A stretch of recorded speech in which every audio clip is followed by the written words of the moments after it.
xibaar yu wér te wóor ca tàng-tàng ba abonnez-vous pour ngeen di mën di jot suñuy vidéo. mbégte la ñuy am ci ànd bi ak Buzz 221 HD ni ñu koy defee saa su ne rek di leen indil li nga xam ne moom moo di ay xibaar ñu ñëw ca kàddu yi nga xam ni Alioune Sow nekk itam ku ñu ràññee lool muy chroniqueur wala sax ñenn ñi naan ko journaliste nekk foofee ca groupe Walfadjri yëkkati na ay kàddu teg ko ci ndoddal ki li di premier ministre Ousmane Sonko di wax ne nag tontu ba nga xam ne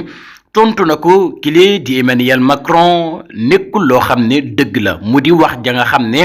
wax na ko ne bu nekkul woon ak li nga xam ne moom moo di tirailleurs yi France dafay wuyoo li nga dañuy làkk li nga xam ne moom moo di allemand moom Alioune Sow weddina mbir mu ni mel ba mu set wicci loolee nag nekk mbir moo xam ne mu doy waar la ndax tontu loolee nga xam ne premier ministre bu Sénégal Ousmane Sonko tontu na ko Macron africain yëpp ci daal di kontaan waaye itam moom rek laa gis ci koo xam ne bégul wala sax di ŋàññi tontu boobee nga xam ne premier ministre bu Sénégal tontu na ko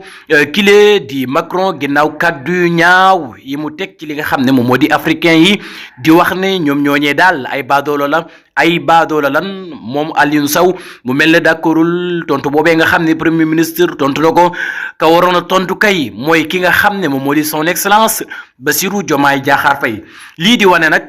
ak een goo xam ne kile di Alioune Sow am na ko diggéem ak kile di ki nga xam ne nag moom moo di Ousmane Sonko di premier ministre bu Sénégal comme ni ko ñeneen ñi amee ci Ousmane Sonko waaye itam moom rek ci chroniqueur wala sax journaliste ndax ñaari casquette yooyu yépp lay daal di wuyoo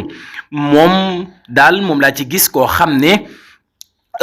bégul ci tontu loolee nga xam ne premier ministre bu Sénégal tontu na ko africain yépp di ci bég waaye itam ña nga xam ne ñoom ñoo di waa Tchad tontu ki nga xam ne moom moo di Macron tegaat ko li nga xam ne nag moom moo di place am loolee nag nekk loo xam ne africain yu bëri kontaan nañ ci lool waaye mennum Alioune Sow nekk chroniqueur laa gis ne bégu ci benn yoon ndax wane na ko niki tey jii.